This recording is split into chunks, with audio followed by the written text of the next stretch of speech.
get the weekend going. Ah, I know you're home. You left your light on. You know I'm here. The night is thin. Hi, and welcome to Sutter Home's exclusive interview with Melissa Etheridge, who's in town for Live in the Vineyard, performing a very special set at our winery. She's going to take some of the questions that you all submitted through our Facebook page and Twitter and Instagram. But first, we're going to talk a little about what she's been up to. Her new album, This Is Me, which is fantastic. Thank I want you to talk so a little much. about that. So let's jump into that. It is your 13th album. I'm counting the Christmas album. We're counting the Christmas album. If you were in the studio and there's original music, I'm counting it as an album. So we're saying 13. You're sort of on your own now. You're not with a major label at the moment. You sort of decided to be done with that and go your own way. Taking the leap. Yeah. Well, I'm 53. I'm happy 53, and I have been in the music business since I was 27.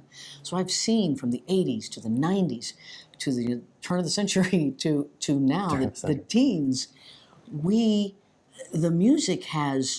The industry has changed. Music has grown. It is still just everybody here has their kind of music that they like. Yeah. All of us, everybody.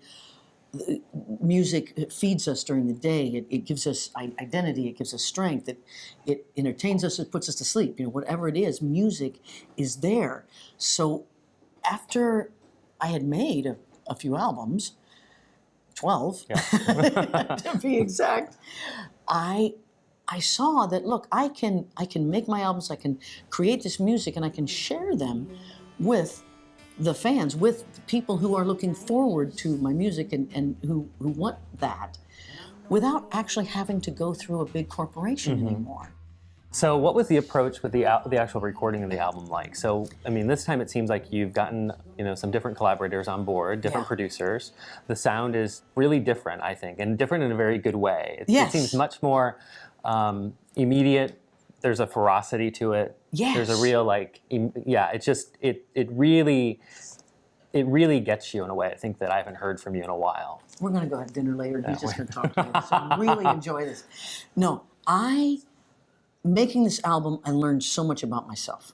And it was through those collaborations, because some of these producers, yet the ones that I found and the ones that worked were the ones who saw what I did and didn't want to change. I came in with my harmonicas and my slide guitars and my acoustic guitars and my electric guitars. Came in with you.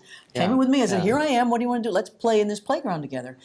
And the collaborations then are you hear John Levine on I Won't Be Alone Tonight, A Little Hard-Hearted. They're big because John is a genius at keyboards and the sounds and the atmospheres to make it sound very 2015. Right. Yet there I am with my guitar, and you hear me and you see me. So the fan is still is happy. Yeah. It's like, oh, I hear her, yet it's like we're all in a new car all together. Yeah. And it's fun. Can we talk about A Little Hard-Hearted? It is one of my favorites on the album. Thank you. For sure. Thank you. What was that? What was the genesis for that particular song? It's always funny. There's always a song on an album that I think, oh no, that I probably won't do that song. It was one of the last ones to be recorded, and I just sent some stuff to John Levine, and he'd worked on it, and I said, you know what, I have these couple other songs and I didn't know how, and I sent him A Little Hard-Hearted, and he went, what, you've been hiding this song.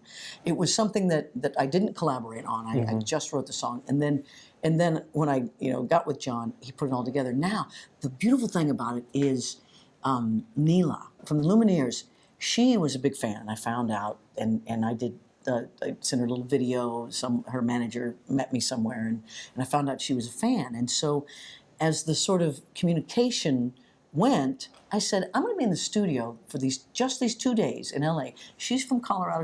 She happened to be in L.A. those 2 days. Wow. She came by with her cello and her voice, which with the Lumineers, you don't get to hear Neela that much. She's got an astounding voice. And she laid down some cello parts on Who Are You Waiting For and Stranger Road. And then we said, we've got this song that we just finished. It was the last song we just finished. We were thinking of this part. So why don't you sing that? She started singing that, and I was just floored, and I love the way it sounds, because you know it's not me, yet it's this powerful woman, and it sort of sets the tone for the. Yeah, it took me by surprise when I song, first yeah. heard it through, and I was like, who is this other voice? Yeah. But it was one of the songs that really immediately stood out on the album. I was like, wow, I'm so glad to hear now that it was sort of toward the end and you weren't really sure what was going to happen. And it really is a standout song on the album. Thank you. The other thing I want to talk about is the cover art, which is really unique, and I don't know if it's been done at the level that you have done it. So talk a little about that, how that came to be. So what we did is we wanted to ignite the fan base, let them know that I was making music, and get them involved. And so we asked them to send in a picture of themselves, and over 1,000 of them sent in a picture. We took the pictures.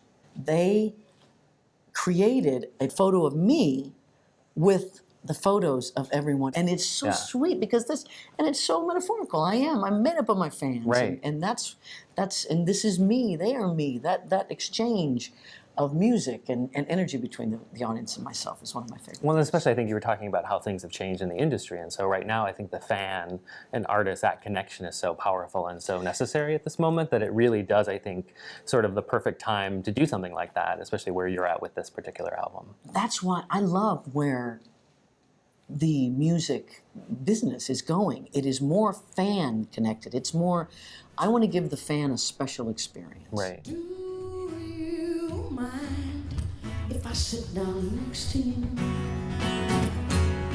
Hey, I remember you from school.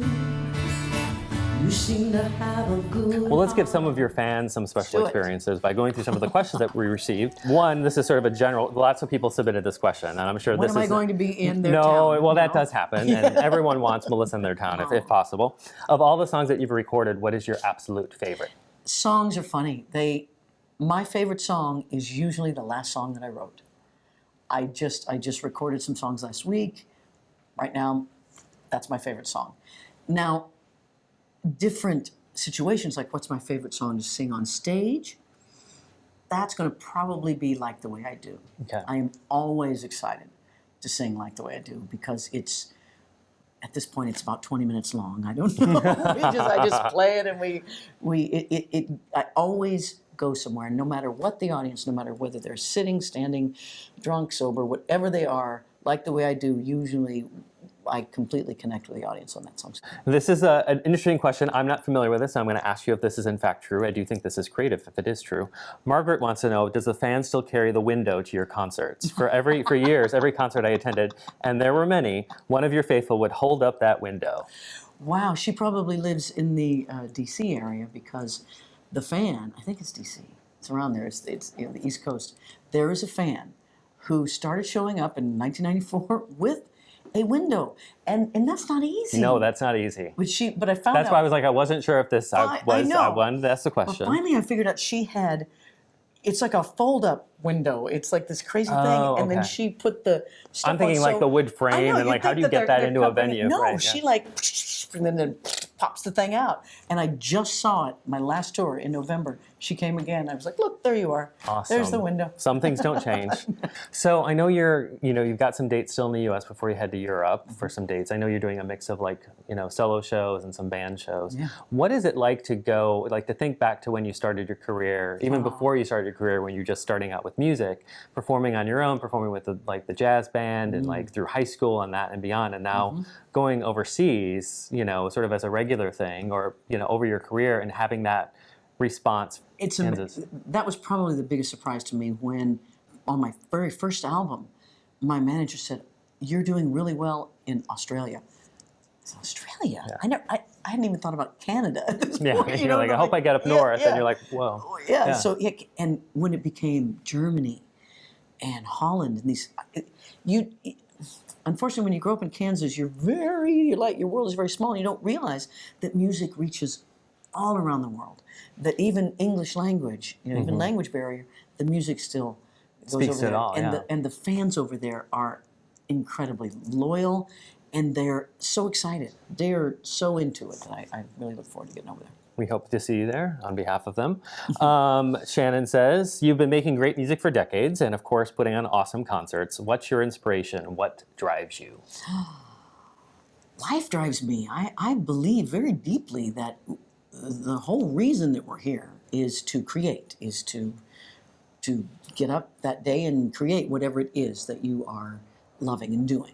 And when I kind of got that 10 years ago, I would say before 10 years ago, what drove me was a lot of, I need to be successful, I need to be famous, I need this sort of, that there was a place that I needed to get to.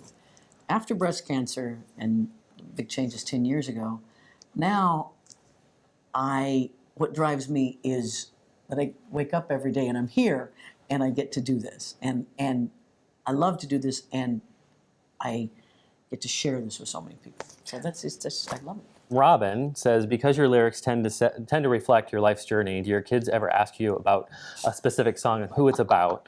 And if it's someone they know, how do you process that with them?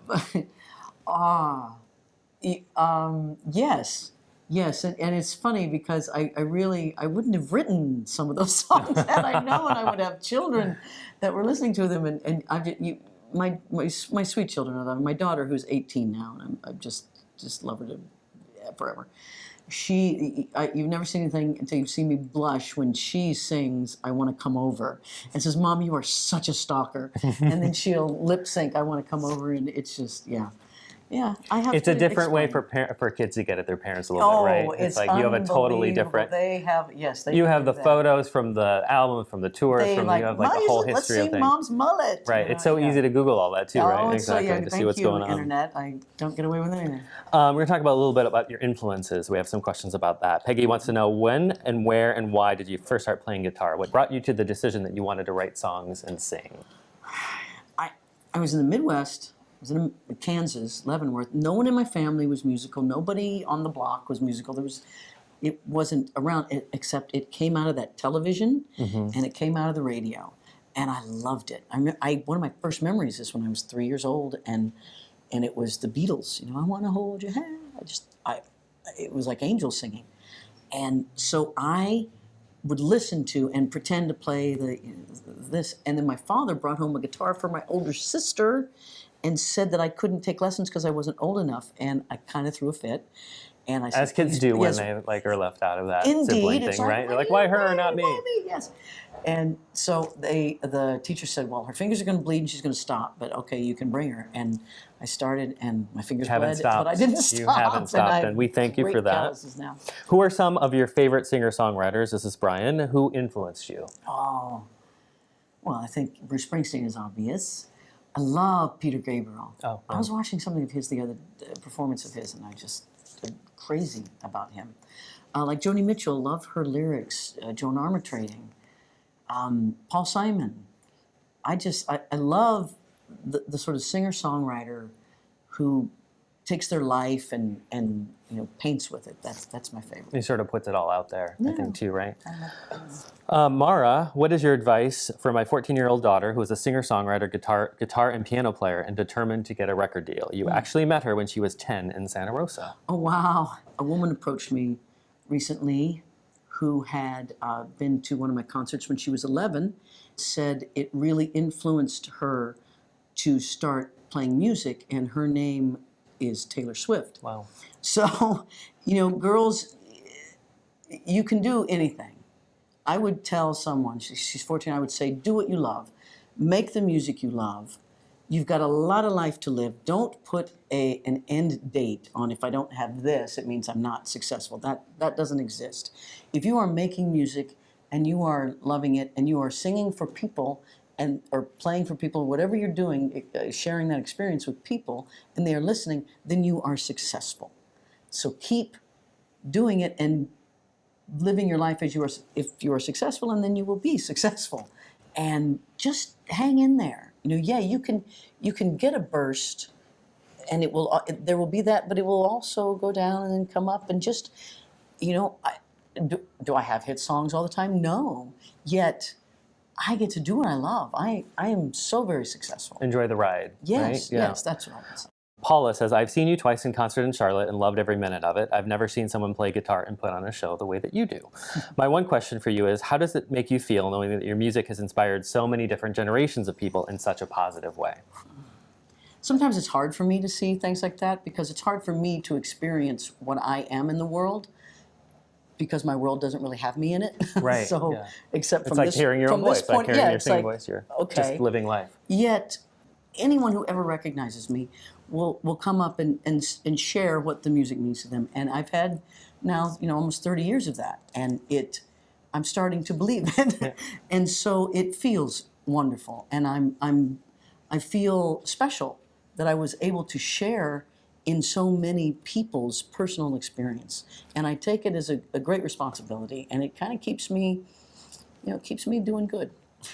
Jay wants to know, can you tell us any more about the new music you're working on with Jerry Wanda? The new music, well, I can tell you this, that the purpose of the music was for collaborations. And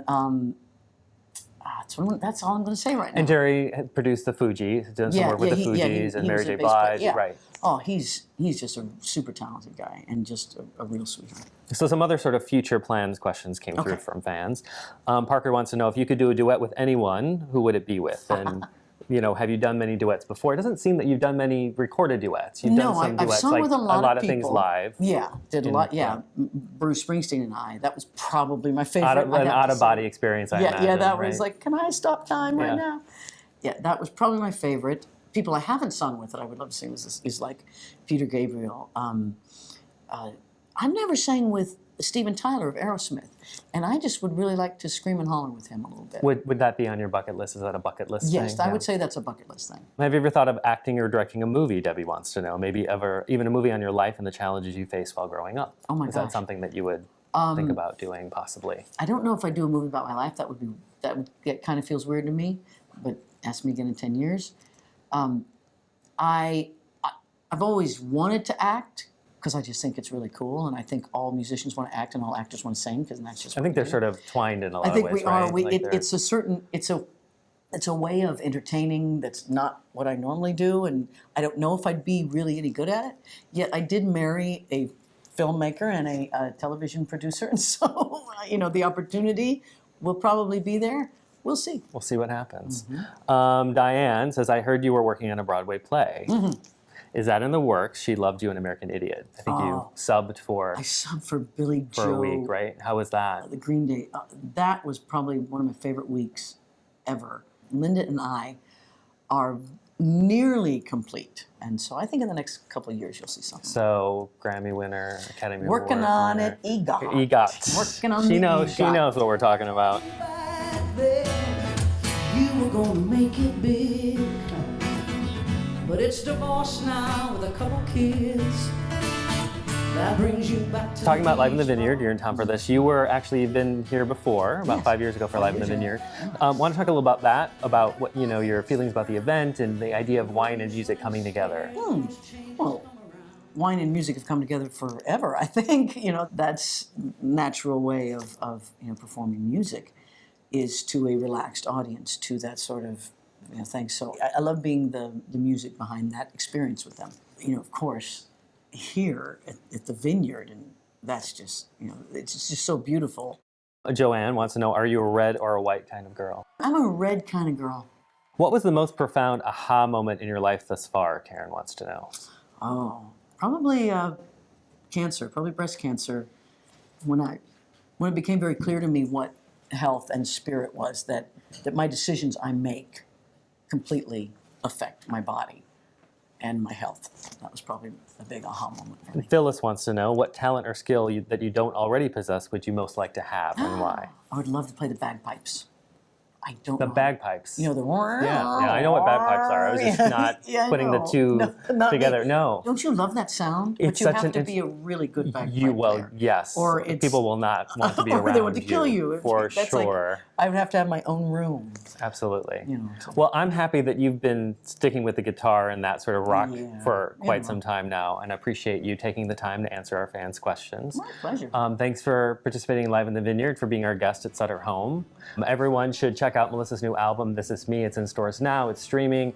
It's really fantastic. It's one of my favorites out of her entire career, and that's something to be said for someone who's been doing it as long as Melissa has. Thank you so much. So thanks all, and look forward to speaking with all of you sometime soon.